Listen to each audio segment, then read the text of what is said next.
My first question is, how did you become a non-feminist woman? Okay, well, I grew up with four brothers and a very controlling mother who wouldn't let me do the things that my brothers did because girls didn't do that. So I grew up with very, very strong views about women's rights and women having equal opportunities to men. I then went into quite an abusive marriage. Again, that reinforced any views I had around feminism being a positive and optimistic option for women's future. Anyway, it was around about 2012. I was watching a video based at the University of Toronto in Canada. There was a men's rights activist called Warren Farrell who was due to give a lecture there. I'm sure you're familiar with Warren Farrell. Mm-hmm. Anyway, there was a huge contingent of feminists blocking the entry to his seminar. And it was women from the university and women from outside. And I was looking at the way they were behaving like a mob. And it was really quite shocking. They were screaming incoherently. They were attacking the police. And I'm thinking to myself, these are supposed to be feminists. A man wanted to get through the crowd to attend the lecture. And the police removed him for his own safety because the women were getting so hostile and aggressive. And an interviewer there asked the woman, what was her objection to Warren Farrell speaking? And she said that he was a misogynist, he was an advocate for rape, and that we don't want anything like that on this campus. And I'm thinking, well, hang on, it's a university campus. It's supposed to be a platform for free speech. So the interviewer asked the woman, well, why do you think this particular man wants to attend? And she gave some sort of garbled response like she wasn't quite sure that she would receive an answer other than what she expected, which, well, hang on a minute, love. It makes sense, please. So then the interviewer asked this young man, why do you want to attend? And he goes, because I've had two friends commit suicide and I'd like to find a piece of understanding why. And he said, well, did you expect to get some answers to male suicide at this talk? And he goes, yes, I did. So the interviewer turned back to the feminist and said, you know, what's wrong with him wanting that? She goes, well, if he wants to address matters of male suicide, he can do it on a feminist platform. That was the only platform that this woman would accept this man addressing the subject of male suicide. And that shocked me. That absolutely shocked me to my core. And I'm thinking, hang on a minute, this isn't feminism. This is terrorism. This is forcing people to behave in a certain way because it's what you want. It's not about freedom. It's not about freedom of speech.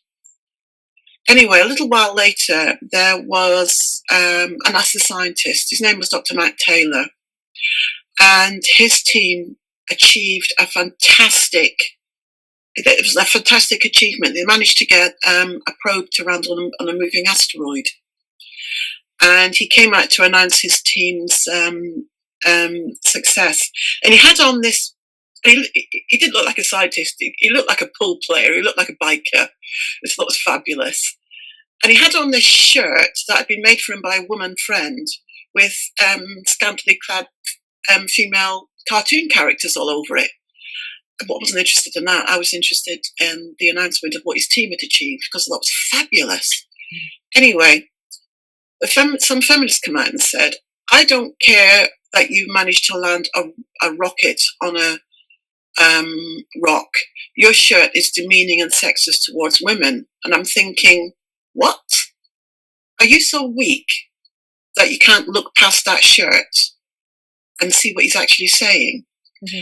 Then the next time he came out was about a week later. It was to do an update on his team's success.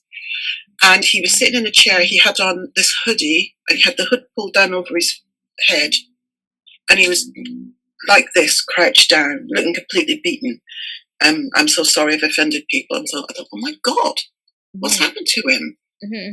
It should be the shining moment of his career. Or what's happened to society that we're offended by something that is, just a part of society. I mean, yes, some people find it offensive, but I don't know. A woman's body. Yeah. And I just thought to myself, well, if this is what this movement's about, then I'm out. I don't want anything more to do with it.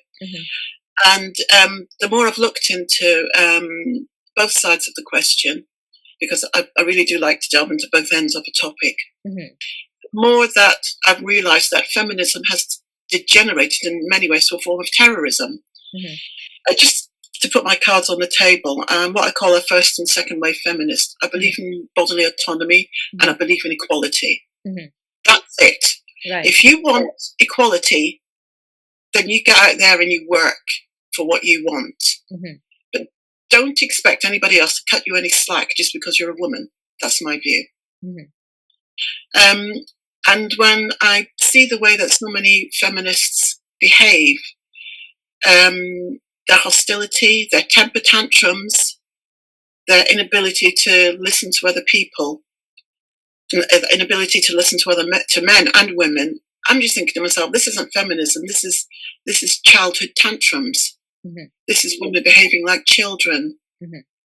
So that's how I got out of feminism. Okay. Do you believe that we live in a patriarchy here in the West? In the West, specifically, no. Okay. I don't. Okay. I mean, for instance, in the UK, at one time we had, our monarch was a queen. We had a female prime minister. We had the first minister of Scotland was female. All the institutions, the great institutions of the UK at that time, and Scotland and England were run by women, which is fair enough. On politics, I'm very much against women shortlists. I think that's cheating. There's an example specifically. There's an MP called Jess Phillips, and she got her position in Parliament specifically because she was on a women-only shortlist. Now, I don't think she should be there. I think she got there by cheating. So I've got no faith in her as a politician that she's the best person for the job. Okay. What do you think about traditional gender roles? I think there's a place for them. I think women are biologically hardwired to look after young children, and they should be actually encouraged to do so, not demanded, encouraged. Okay. I think the whole thing at the moment about, oh, you have a family, what do you do for a living? Well, I look after my family. It's the same, you've got a stay-at-home mother. Yes, but what do you do for a living? I look after my family. You depend on a man? Oh my gosh. What if he leaves you? He's going to leave you. This is how I feel they treat stay-at-home moms now, What? You depend on a man?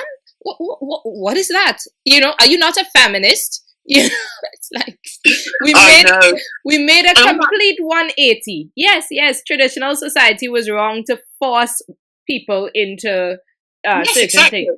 But and on the subject of working women, it's only middle and upper class women that have the luxury to decide whether or not they want to go out to work. Right. Working class women don't have that luxury unless you want to go on to benefits. Right.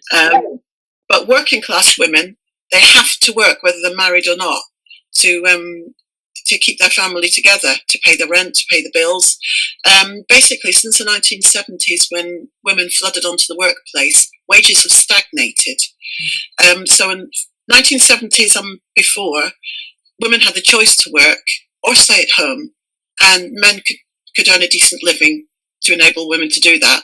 But since that time, since all women have gone into the workplace, then the choice has been taken away from working class women. Upper class women, they still have that choice. Working class women, they don't. So I don't see that feminism has served women very well in that aspect. Exactly, because we don't have the choice. They say they wanted to give us choice, but we don't actually have this choice. Nowadays, you have to work if you have to work. And for those who have the choice, it shouldn't be a problem. It should just be a choice. If you want to work, if you want to to stay at home. It's up to you and your family, and I don't see that either one should be shamed. I mean, yeah. I mean, I feel really, really sad for women who actually want to stay at home and look after the children but have to work. I mean, that must be a terrible wrench for them to actually have to leave their children with somebody else, when they're so young. And I think that's not feminism at all. I think that's a form of patriarchy, actually. Right, exactly. They ignore the concept of people wanting to be close to their kids, which is a important fundamental part of life, not just for the mother, but also for the child. I mean, there are people who have a great network and who have grandparents and so on who can step in, but not everyone has that. And a child, I mean, in terms of our evolutionary and thing, I think it's important for children to have someone who's close to them within the first few years of their life when they are developing and so on. And even beyond, it's important that you have enough time for your children, that you're not exhausted, that there's someone there who has time to talk to the children, to pay attention to the children, to make sure that they are growing correctly. And we no longer live in small communities with our grandparents where everyone has that support network. So it should be understood that, yes, a stay-at-home parent fulfills a role that is not negative for society, that could be beneficial. But instead, when we talk about the stay-at-home parent, we have this sort of contention of it creates toxic relationship dynamics and so on. It's just gone. Really, we made a 180. It is Also, it's having only if you're a stay-at-home, if you're a single parent, having only one parent in the family can actually affect a child's IQ, because if you're a mother and father relationship, that child hears twice the amount of input, and twice the amount of language heard, twice the amount of, not so much attention if the father's out, but there's more going on, there's more communication going on, because there's two people around and not just one. So you've got another person to communicate with, and the child hears this, and this helps develop their language skills. During COVID, apparently, children's IQ has, if you're a baby born in COVID, your IQ is probably going to be about 20% lower than children otherwise, because you haven't had the interaction. You've just been, at home with a parent or with a caregiver, and that just to me underlines the importance of society in raising a child. Yeah, that's really interesting. Yeah, because we need the grandparents, we need the community. Yeah, and we need the grandfathers, and we need the men in there as well. Yeah, to interact with children. Yes. Sorry, what was the question again? Okay, so the next question is, what are your thoughts on MRAs, men's rights activists? Well, purely from a hypothetical fairness point of view, if women can have feminism, men can have MRAs. I think that MRAs are a direct result to the kind of rabid, hostile feminism that we've got these days. Men feel disenfranchised, I think. Men feel disempowered.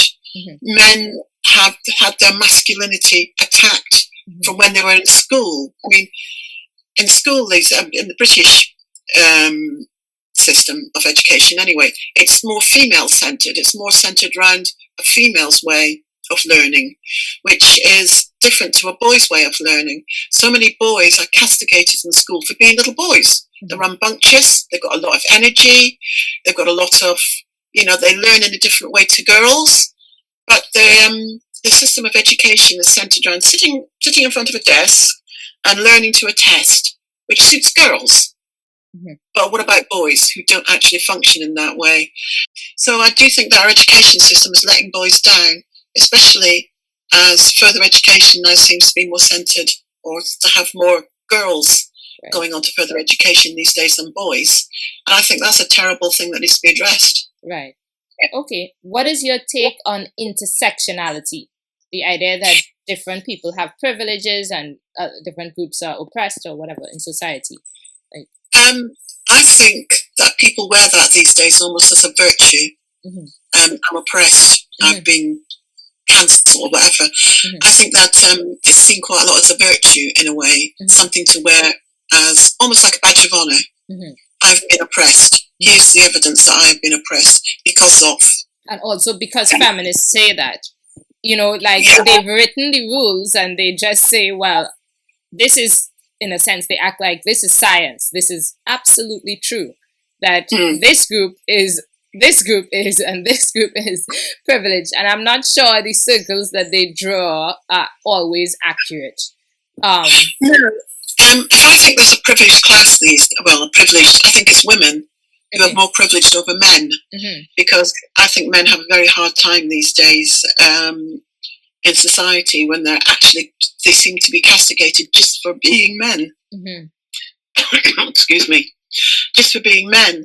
They're told that their innate masculine traits are bad. Yeah. I mean, when I was about 14, I read a science fiction story in the school library, and it was about a society where women were in charge. Women run the political and economic systems. And there was a second class of women who were there just to be surrogates, to have female daughters for this privileged class of women. And men were kept just to father these daughters. And the story centered around this woman who had to survive by being a surrogate, time after time after time after time, just to support her son. And that really stuck with me. And I see so many of those traits seeming to be emerging at the moment, that men are thought of as an underclass. They're thought of as not necessary. They're just there to, father children. Yeah. And that's it. And I think it's a very, very, very difficult time at the moment to actually be a masculine man as well. That's why I think you've got the rise of people like Andrew Tate, for instance, who I think is just an horrendous misogynist. And that's a word I don't use very easily. But men and boys have been so crushed down by the narrative that they're bad, that people like Andrew Tate, who sit up and go, I'm me, I'm a boxer, I'm a philanthropist, I do this, I got me all, I got all the rest of it. Boys are thinking, wow, that's something completely different to what I've seen. And he's actually talking in a positive way about men. Now, he's an extreme, I think, reaction to what's going on at the moment. And I don't think he's good for men and boys either. No. I would rather, if I was to give... Right, but feminism is not great for them, and the opposite is not great as well. Because feminism sort of blames them, but says, we don't blame you. We want you to get in touch with your soft side and everything, which is true and good. But then they say, but actually the ultimate oppressors of everything are men. So they talk down to men, but pretend that they're not. And then on the flip side, they say, okay, we're talking up men, but actually to become a man, you have to do this. When there should be no parameters. You are a man. There is no qualifying factor. If you cry, you cry. If men need to be accepted as they are without all the pre-qualifications. So they can't go for these people who want to define manhood. And also, men need to be accepted and understood that they are not the oppressors of society, and that they have never oppressed, they haven't done anything wrong. They haven't. Yeah. They haven't. I mean, I just think these days that men's brains work in a different way to women. Similar, of course, but men are better at practical things. So I think men should be encouraged to go things like going to trade schools. I mean, when you hear about women talking about the doors they want opened for them in politics, no, it's not trades, really. No. Yeah. Well, I mean, maybe some women. They say they just want the equality and say things like politics and that sort of thing. But you will not find a woman wanting to get a job on an oil rig. You will not find a woman wanting to get a job as a builder. You will not find a woman trying to get a job as a garbage disposal. Mind you, we do have one in our room, but she's the only one I've ever seen. I mean, some, but this is not what... Sorry, this is not what they argue about. Yeah, when they say they want equality, it means that they want equality to do the things that they want, like going into politics, like going in to be a CEO or whatever. most women are never ever going to have the opportunity to be a CEO or to go into politics. When they say to women, work, get a career, most women aren't going to have a career. They're going to have a job. That's it. So you're telling women to not concentrate on building a family. You're telling women to concentrate on building a career when the nearest they're going to get to it is a job in Tesco's or a job in McDonald's or as a cleaner. I think so too. I think there's not a lot of consideration.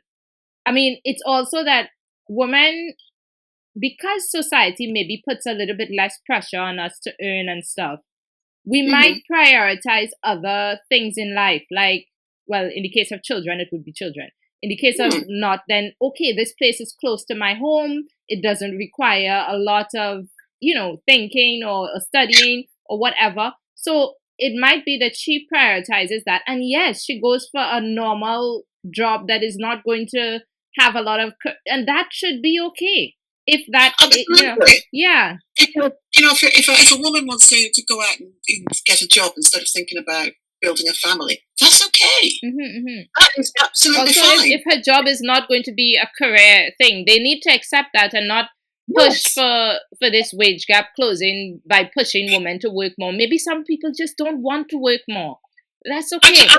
And you know what? I think that women have probably got the balance, because apparently the reason that there's wage gap isn't because there's a difference in your hourly wage, but men work longer hours. They're willing to move to work. They're willing to they're better negotiation, and so that's got nothing to do with discrimination. It's got everything to do with the way that men's brains work, and that's fine. But one thing I really think that feminism really, really cheats women is when they turn around and say, well, concentrate on your career first and you can think about having a family later. By the time you start to get into your early 30s, things are beginning to clog up a bit. Your ability to actually get pregnant is going to get more difficult.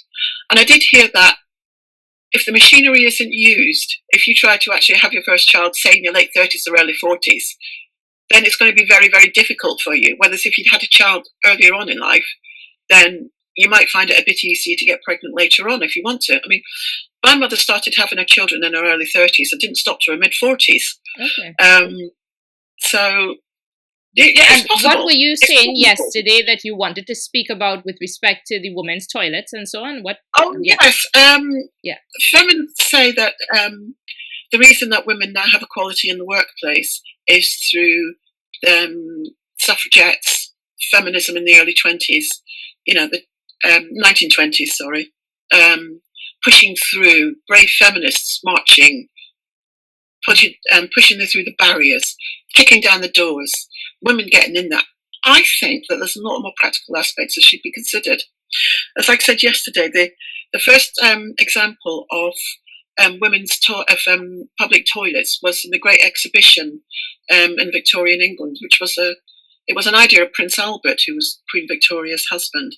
When he was trying to organise a great exhibition, men were saying, well, we don't want all the hoi polloi coming to Hyde Park and peeing up the trees. And he goes, okay, I'll put public toilets in. Granted, you don't want men coming in and peeing where men have always peed. But put public toilets in, which opens the doors for women to actually be able to have a wee in public as well, because before that wasn't possible.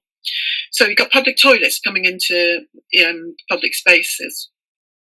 Then you've got things like modern sanitary protection as well, which meant that women could actually sort themselves out that way, to look after themselves outside the home, whereas before, so she'd either be pregnant, nursing a child, or if she wasn't doing that, she would have a period to contend with. And that would make it very, very difficult for you to go into public spaces if there wasn't such a thing as a toilet or a safe space that you could nurse your child when you were out. Then at the other end of life, you have women who have had, like I said, they'll have been pregnant from the time that they were in their late teens up to the time that they were in their late 30s, if they survived that. If they survived those pregnancies, they wouldn't have had good obstetric care during that time. So another thing that people don't think about is the effect of, so at the other end of your life, you would have problems with your pelvic floor muscles. You would have problems with, I don't know if you're a young woman, I don't know if you're familiar with the problems that elderly women, that women who have had children can have. Well, I've had 3 children. Incontinence. I've had 3 children, and I know I have problems with like, I don't know the word, continence or whatever. So with peeing and urinary incontinence, which apparently affects 1 in 5 women. Mm-hmm. Well, if you've got the problem in a society where you didn't even wear knickers at that time, because underwear is a very new concept. I mean, you have the old trope of mother or grandmother staying in their room, staying in the house, not going out. If you're going to be peeing every 5 minutes, you can't go very far, can you? Yeah. So that actually limited women as well. So, like I said, we have public toilets, we have modern sanitary protection. We also have modern protection for women with problems with urinary incontinence. These allow you to leave the house. These allow you to go into public spaces. These allow you to get a job, whereas before you couldn't.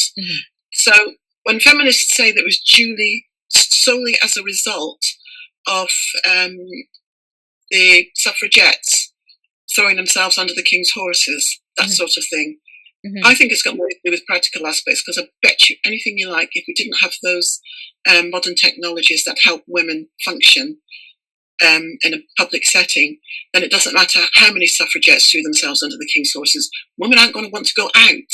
They're going to want to actually stay in the house where they feel safe. Can you imagine if before the era of public toilets, if you were a woman, you had these long skirts, and if you wanted a wee, you had to hitch them up and find somewhere private to squat in. That's not a very safe prospect for you, is it? I mean, do you want to actually have to hoik up your clothes and expose your nethers to actually urinate in public? You don't, do you? Because it's not a safe thing to do. So that's why I reckon that these practical innovations have as much, maybe even more to do with feminists actually wanting equality for women. And by the way, when it comes to equality, I'm for equality of opportunity. I'm not for equity, which is equality of outcome. I think equity is an horrendous policy, and it actually does a lot of damage. Because if you're going to get the job just based on the fact that you're a woman, you're a minority, whatever other box you want to tick, then you're not getting the best person for the job. Yeah. Okay. What is your take on gynocentrism? Do you believe that the world is easier for women? Do you believe that people show more sympathy to women? Is the world more centered around women? Or who has it easier? I think that women have it easier today than they've ever had. I mean, if you look at it, the whole of human history and the last 100 years, I mean, a woman my age, I'm in my mid-60s now, I would have been dead by now. You say you've had 3 children. I assume you're in your late 20s? No, I'm in my late 30s. I'm old. Really, girl, you're looking good on it. You would probably have been dead as well. I agree. Actually, I've had life experiences where I can say I would have been dead. I had a miscarriage that would have killed me if I didn't have the medical care. Yeah, I had a miscarriage as well. When my son was born, his birth was so difficult that if it had been left to deal with a community midwife in the mid-18th century, he would have been dead. I probably would have been dead. So I had a late stage miscarriage, and the doctors told me, it was close. So yeah, I've got a friend up the road. She would have probably been dead twice over. Well, it wasn't really close, but I mean, if I didn't reach to the hospital on time and like this, then I mean, at the moment, the maternity death rate, the death rates and pregnancy and delivery for women in sub-Saharan Africa today are the same as for women in Europe in the mid-1950s. That is how much technology has gone on to has progressed, and nobody talks about this sort of thing. Nobody talks about it. Nobody talks about these great advances. I mean, I'm a British woman. I'm living, the life I lead isn't exactly a very salubrious one. When it comes to the poverty scale, I'm probably right down on the bottom. But 100 years ago, no one could live like this. I would have been a very well-off person, indeed. So when I hear women whinging on about how hard they're having it, I think, stop. Look at what's going on. Look at where you've come from. Look at the advances in medicine. Look at the advances in technology that have allowed us to live this way. Personally, I think that we owe a great debt to the people on the Industrial Revolution, who have actually worked to give us the technologies that we have now, that we take for granted. And then when I hear modern women going on about how dreadful a life they live when they have access to medical care, good medical care, maybe not the best, but good medical care. They have a safe, warm place to live. They have access to modern white goods like a washing machine and a fridge freezer, and that makes life a lot easier. That they have public transport, or they have their own transport. And I hear them whining on about how terrible their lives are. I just want to grab hold of them and shake them. I really, really do. Look at where you've come from. You are probably, women today are probably the 1% of the most privileged women that have ever lived on the planet. If you take into account the whole of human history. The 1%. We are the most privileged on the planet that has ever lived. And when people don't appreciate that, it just makes me so mad. Right. Okay. Well, because of the time, that's the end of the interview. Because I only have the free Zoom, so that's it. And thank you.